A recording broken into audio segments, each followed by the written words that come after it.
আমাদের নবী মুহাম্মদ সাল্লাল্লাহু আলাইহি ওয়াসাল্লাম তিনি সর্বশ্রেষ্ঠ। আচে খুবা হামা দারান্ত তু তনহা দাদ। আল্লামা ইকবাল বলছে, হে নবী মুহাম্মদ সাল্লাল্লাহু আলাইহি ওয়াসাল্লাম, সোয়া লক্ষ নবীর যত গুণ বৈশিষ্ট্য আপনি একার মাঝে যদি খুঁজি, আপনার মাঝে সব। তু তনহা দারি, আপনি একাই সব। ওয়া ইন্নাকা লাআলা খুলুকিন আযীম। আল্লাহ তাআলা বলছে, বন্ধু কসম করে আমি বলছি, ওয়াল কালামি ওয়া মা ইয়াসতুরুন, আমি আল্লাহ দুইটা কসম করে বললাম, আপনাকে আমি এই কায়নাতের সর্বশ্রেষ্ঠ সৌন্দর্য দিয়ে, আখলাক দিয়ে, রূপে গুণে, চুলে চেহারায়, হাসিতে কান্নায়, আনন্দে বেদনায়, হাঁটতে চলতে উঠতে বসতে খাইতে ঘুমাইতে, ঘরে বাইরে বাজারে ব্যবসায় দেশ জাতি রাষ্ট্রে সব জায়গায় আপনি সর্বশ্রেষ্ঠ। আপনার হাসিও সেরা, আপনার কান্নাও সেরা। আপনি হাঁটলেও সুন্দর, বসলেও সুন্দর, আপনি কথা বললেও সুন্দর, আপনি চুপ থাকলেও সুন্দর, আপনার সব সুন্দর। আমরা কিতাবে পড়ছি, এই পৃথিবীর সমস্ত উত্তম গুণকে যদি বলা হয় যে তুমি আকৃতি ধারণ করো, যেমন ধৈর্য, এটা একটা উত্তম গুণ কিনা? কথা বলে না। সাহসিকতা, এটা একটা উত্তম গুণ কিনা? পরোপকার, মানুষের কল্যাণ, এটা একটা উত্তম গুণ কিনা? হ্যাঁ, উত্তম। তো এরকম যত উত্তম গুণ আছে, সকল উত্তম গুণকে যদি বলা হয় যে তোমার শ্রেষ্ঠ রূপটা কেমন, মানে যেমন ধৈর্যশীল ব্যক্তির সর্বশ্রেষ্ঠ রূপ কেমন, তুমি আকৃতি ধারণ করো। সাহসিকতার সবচেয়ে চূড়ান্ত নমুনা কেমন, তুমি আকৃতি ধারণ করো। পরোপকার, অপরের প্রতি কল্যাণকামী মানুষের সর্বশ্রেষ্ঠ উদাহরণটা কেমন হবে, তুমি আকৃতি ধারণ করো। এইভাবে কিতাবে লিখছে, এই পৃথিবীর সমস্ত উত্তম গুণকে যদি বলা হয়, মানুষের আকৃতি ধারণ করে দেখাও যে সেটা সর্বোচ্চ শ্রেষ্ঠ কেমন হবে। বারবার প্রত্যেক উত্তম গুণের ক্ষেত্রে যার আকৃতি ভেসে উঠবে তিনি মুহাম্মদ সাল্লাল্লাহু আলাইহি ওয়াসাল্লাম। ধৈর্যে যিনি সেরা তিনি মুহাম্মদ, সাহসিকতায় যিনি সেরা তিনি মুহাম্মদ, পরোপকারে যিনি সেরা তিনি মুহাম্মদ, ইয়াকিনে যিনি সেরা তিনি মুহাম্মদ, তাওয়াক্কুলে যিনি সেরা তিনি মুহাম্মদ, তাহাজ্জুদে যিনি সেরা তিনি মুহাম্মদ, তাকওয়াতে যিনি সেরা তিনি মুহাম্মদ। আচে খুবা হামা দারং তু তনহা দারি। সব নবীর যত গুণ সব একাই মুহাম্মদ সাল্লাল্লাহু আলাইহি ওয়াসাল্লাম। সেই নবী তোমার নবী। হায় যুবক, হায় বাপ, ধরলা কারে ছাড়লা কারে, ধরলা কারে ছাড়লা কারে। যাদের মতো তোমরা চুল রাখো, ওদের জাতপাতেরও অনেকের পরিচয় নেই। এই যেই সমস্ত বেঈমানের চুলের ডিজাইন তোমাদের মাথায়, ওই সব বেঈমানের বংশও নাই, জন্মেরও হয়তো অনেকের ঠিক ঠিকানা নাই। তুমি না ভাবতেছ তোমার চুলে তোমারে সেরকম লাগে, আমিও তো কই সেরকম লাগে, সেটাকে আমিও তো এটা তোমারে কই। তুমি যে এই সামনে চুল বড়, সব পিছনে, আরে এ পাশে এ পাশে এ পাশে বারবার চুল ফিরাইতেছ, তুমি যে এত টাইট প্যান্ট পিনছ, তুমি যে এক ওয়াক্ত নামাজ পড়ো না, তো তোমার বন্ধুরা তো বলে তোরে দোস্ত সেরকম লাগে, আমিও তো কই সেরকম লাগে, তোমারে সেরকম লাগে, কিন্তু সেটাকে ওইটা জিগাইলা না যে সে যার মতো আমারে লাগে দোস্ত, হেইতেটাকে না, হেই তখনই না শুনবা ওই বলবে ভিতরে ভিতরে পুট্টা খোরের মতো লাগে। বাবা খোর, পুট্টা খোর, ডাইল খোর, হারাম খোর, জেনা খোর, ব্যভিচারী, বাবা খোরের মতো লাগে তোরে।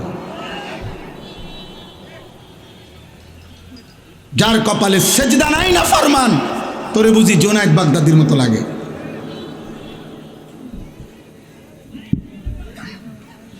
হ্যাঁ, বোঝো না তুমি বোঝো না তোমারে কার মতো লাগে। অতএব আমি অনুরোধ করলাম সাফ সাফ কথা। প্রিয় ভাই, নিজের হাতে নিজের অপমান করো না, নিজেকে নিজে বেইজ্জতি করো না। তোমরা জানো না বাবা, অসংখ্য মানুষের কাছে তোমরা যারা সারাদিনে মোবাইল, নারী, ছবি এবং বেনামাজি জীবন নিয়ে ঘোরো, তোমরা কিন্তু হাসির পাত্র। তোমরা বুঝতেছো না, মানুষের কাছে তোমাদের এক পয়সার সম্মান, ইজ্জত বলতে কিচ্ছু নাই। তোমার সমবয়সী কিছু অসৎ, ও তোমার মতো খারাইয়া মতুন না, ও তোমার মতো লম্পট চরিত্রহীন, ওই জানোয়ারের কাছে তোমার কোনো বন্ধুত্ব থাকতে পারে, কিন্তু ভদ্র কোনো মানুষের কাছে তোমার এক পয়সার কোনো মূল্য নাই বেটা। কোনো কুত্তাও তোরে দেখতে চায় না বেনামাজি। ফজরের নামাজ যে পড়ে না, আল্লাহর কসম আমি কিতাবে পড়ছি, তারে শুকর শুকর তাকে ঘৃণা করে, থুতু মারে থুতু মারে থুতু মারে। শুকর আল্লাহকে বলে শুকর, আল্লাহকে বলে আল্লাহ আমি চোখ মেলতেছি, তবে তোমার কাছে ফরিয়াদ, ফজরের নামাজ পড়ে নাই এমন কোনো বেঈমান যেন আমার চোখে না পড়ে।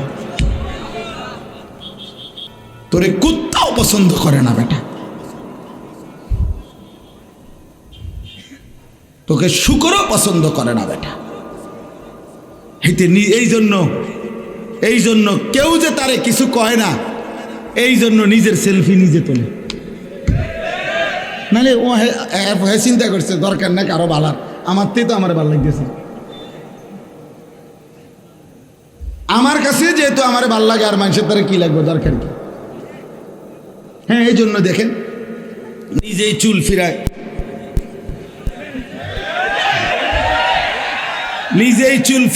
নিজেই ফেসবুকে উঠায়, নিজেই আবার পোস্ট করে, নিজে সবারে বাবা আরে তার সিরা রে, তোমার যে তার সিরছে ভাই তো মনে জানে না, জানলে তারা পাবনা পাঠাইল। উপযুক্ত যদি লোক না পাও পাবনার, আমার কাছে পরিচিত লোক আছে। হ্যাঁ হ্যাঁ দোস্ত, কারো যদি পাবনার ঠিকানা লাগে আমার কাছে আছে, নাম্বার আছে, ভালো তোমার একবারে জাগাত ভর্তি করাই দিব। পাবনায় আমি কয়দিন আগেও গেছি মাহফিলে, কারণ অনেক লোক আমার পরিচিত আছে, তোমার একদম সুন্দরভাবে সিট লইয়ে দিব এনে, পাগলা গারদে। অতএব ফিরে আসো বাপ, ফিরে আসো। হাসলেও মরে যাবা, কাঁদলেও মরে যাবা, সুখে থাকলেও মরে যাবা, দুঃখে থাকলেও মরে যাবা, মনে থাকলেও মরে যাবা, ভুলে গেলেও মরে যাবা। বাবাদেরকেও বলি, বাবারা সব আমরা মরে যাব। এই পৃথিবীর রাজপ্রাসাদে থাকলেও মৃত্যু হবে, জীর্ণ কুঠির কুড়ে ঘরে থাকলেও মৃত্যু হবে। এই কথাটাই আমার শেষ কথা। আল্লাহ তাআলা বলছেন ওয়াজাআত সাকরাতুল মাউতি বিল হক। আল্লাহ বলছে বান্দা ভুলে যেও না বান্দা, সত্যি সত্যি একদিন মৃত্যুর যন্ত্রণা আসবে, মৃত্যুবরণ করতেই হবে। তুমি হাসলেও চলে যাবা, কাঁদলেও চলে যাবে। তুমি যদি সেজদা করতে করতে আব্দুল কাদের জিলানীও হও, তবুও মৃত্যুর যন্ত্রণার মুখোমুখি হয়ে মৃত্যুবরণ করবে। নাফরমানি করতে করতে যদি ফেরাউন নমরুদের মতো হও, তবুও মৃত্যু যন্ত্রণা ভোগ করে করে মৃত্যু হয়ে যাবে। অতএব ছেলেরা, বাবারা, বয়স্করা, মারা, বোনেরা, আমি আপনি সবাই আমরা আমাদেরকে চলে যাইতে হবে মৃত্যুর মুখোমুখি হয়ে। দোস্ত একটা কথা শুধু মনে রাখবে, মৃত্যুর মুখে মৃত্যুর যন্ত্রণা যখন শুরু হয়, তাফসীরের মধ্যে আছে 950 বছরের নূহ আলাইহিস সালাম, 950 বছর যিনি এই পৃথিবীতে হায়াত পাইছেন, আল্লাহর কসম ওনাকে জিজ্ঞেস করা হয়েছে মৃত্যুর পূর্ব মুহূর্তে, হে নবী নূহ, দুনিয়ার এই লম্বা হায়াত যেটা আপনি ছিলেন, আপনার কাছে কতটুকু সময় মনে হচ্ছে? হযরত নূহ আলাইহিস সালাম বলছেন, হায় শোনো, একটা লোকের একটা ছোট্ট ঘর, যে ঘরের 2টা দরজা, এক দরজা দিয়া ঢুকছে, আরেক দরজা দিয়া বের হইছে। হযরত বলেন নূহ আলাইহিস সালাম, আল্লাহর কসম, আমার এই মৃত্যুর যন্ত্রণা এখন এই মুহূর্তে আমার মনে হচ্ছে আমি যেন 950 বছরের এই সময়টা ওই ব্যক্তির ছোট্ট ঘরের এই দরজা দিয়ে ঢুকছি আর এই দরজা দিয়ে বের হইলাম। তাফসীরের মধ্যে আছে 900 বছরও যদি কেউ পৃথিবীতে আল্লাহর নাফরমানি করে হায়াত পায়, কিন্তু একদিন 1 সেকেন্ডের কোনো দুঃখ পায় নাই, একটা বারের জন্য কাঁদে নাই, একটা সুইয়ের খোঁচাও তার শরীরে কোনোদিন লাগে নাই, কিন্তু হায়াত পাইছে 900 বছর, আল্লাহর নাফরমানি করছে, খোদার কসম তাফসিরে লিখছে বাবা, নওজোয়ান প্রিয় ভাই আমার, তাফসিরের মধ্যে লিখছে মৃত্যুর যন্ত্রণা যখন শুরু হবে, মালাকুল মৌত আজরাইল আসার টাইম যখন হবে, তখন সাকরাতুল মৌতের 1 সেকেন্ড, মৃত্যু যন্ত্রণার প্রথম সেকেন্ডে 900 বছরের লাগাতার নাফরমান 1 মিনিটে সব ভুলে যাবে। প্রথম সেকেন্ড। দ্বিতীয় সেকেন্ডে যদি তাকে জিজ্ঞেস করা হয়, হে আল্লাহর বান্দা, তুমি জীবনে কোনো দিন পিছনের জীবনটা কেমন কাটাইলা? আল্লাহর কসম সে বলবে, আয় রব, জীবনে সুখ কাকে বলে, আনন্দ কাকে বলে, হাসি কাকে বলে আমি জীবনে দেখি নাই মাওলা, আমি জানি না। 1 সেকেন্ডের মৃত্যু যন্ত্রণা 900 বছরের আনন্দ ভুলায় দেবে। এখন 900 বছরওয়ালা হায়াত আছেন কেউ? তোমাকে কারো বাবা আছে, কারো দাদা আছে এমন? তাহলে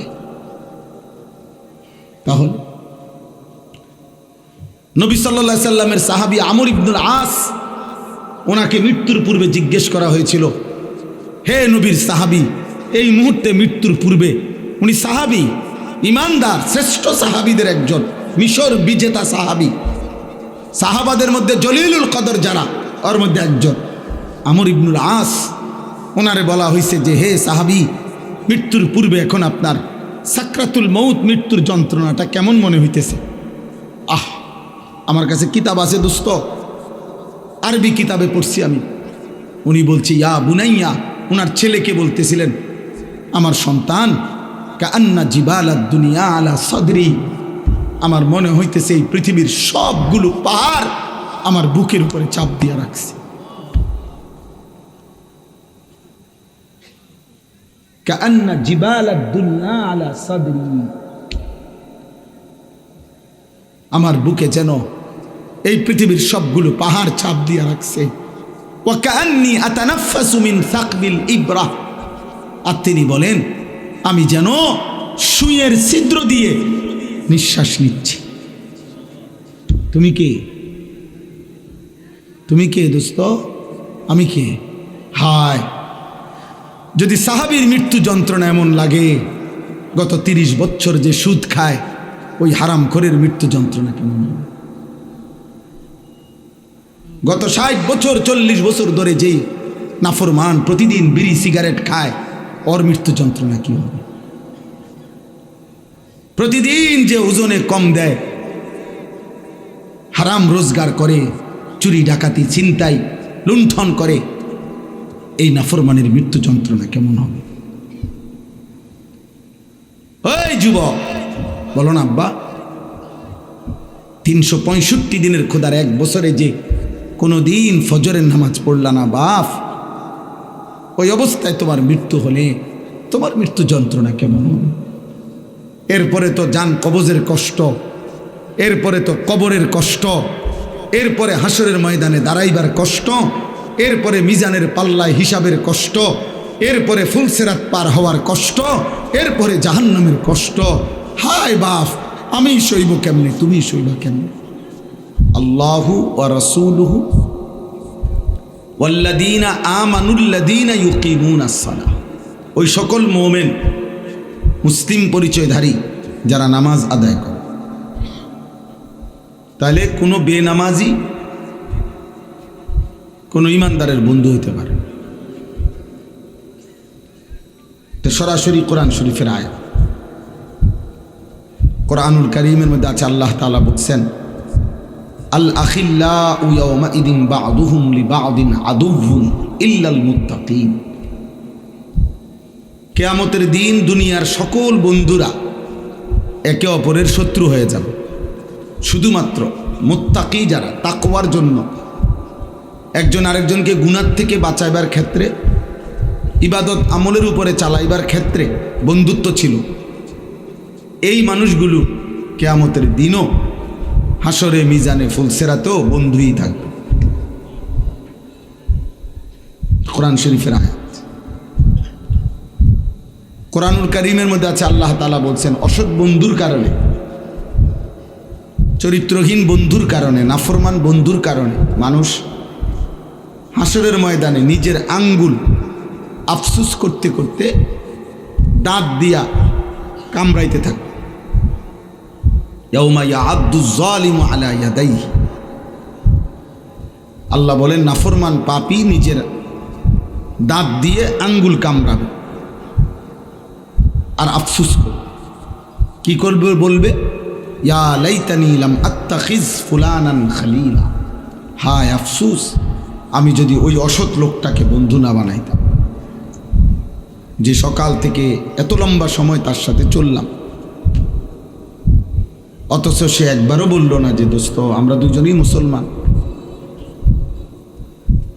চলো না আমরা নামাজ পড়ি, একবারও মুখ দিয়ে আসলো। তাইলে এই অসৎ চরিত্রহীন বন্ধুর কারণে নাফরমান পাপী আঙ্গুল দাঁত দিয়া কামড়াবে।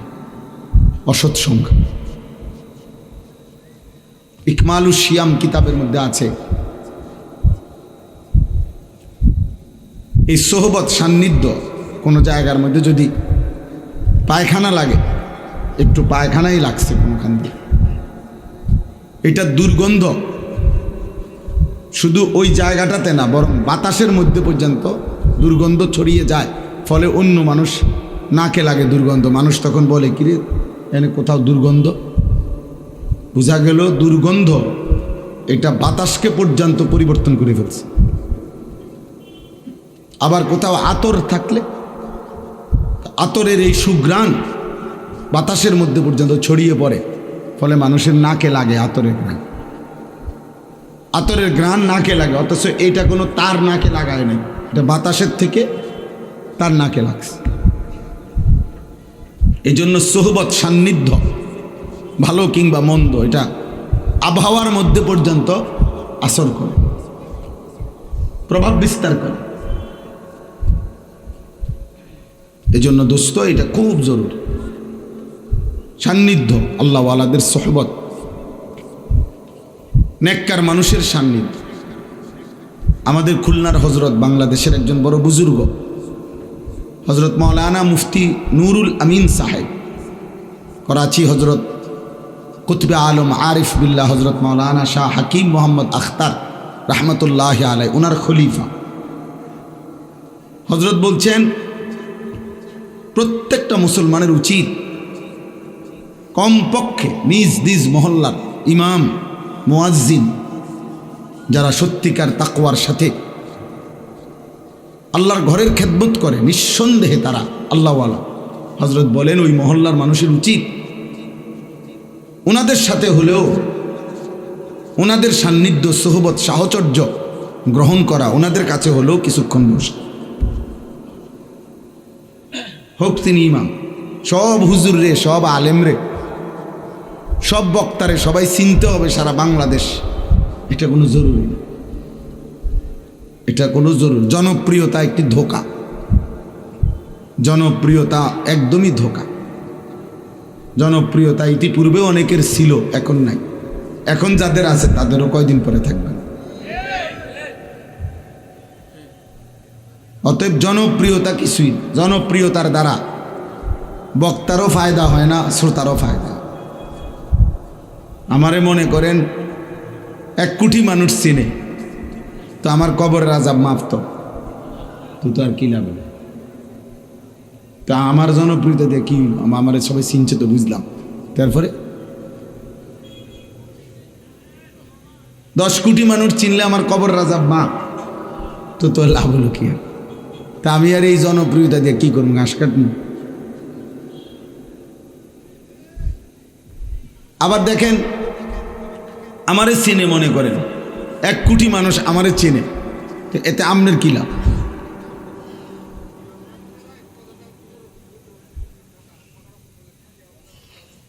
বুঝছেন? থাক, ঠিক আছে, ঠিক আছে, মাশাআল্লাহ, জাযাকাল্লাহ। মানে এখন আমারে মনে করেন 1 কোটি মানুষ চিনে, এতে আমনের কি লাভ?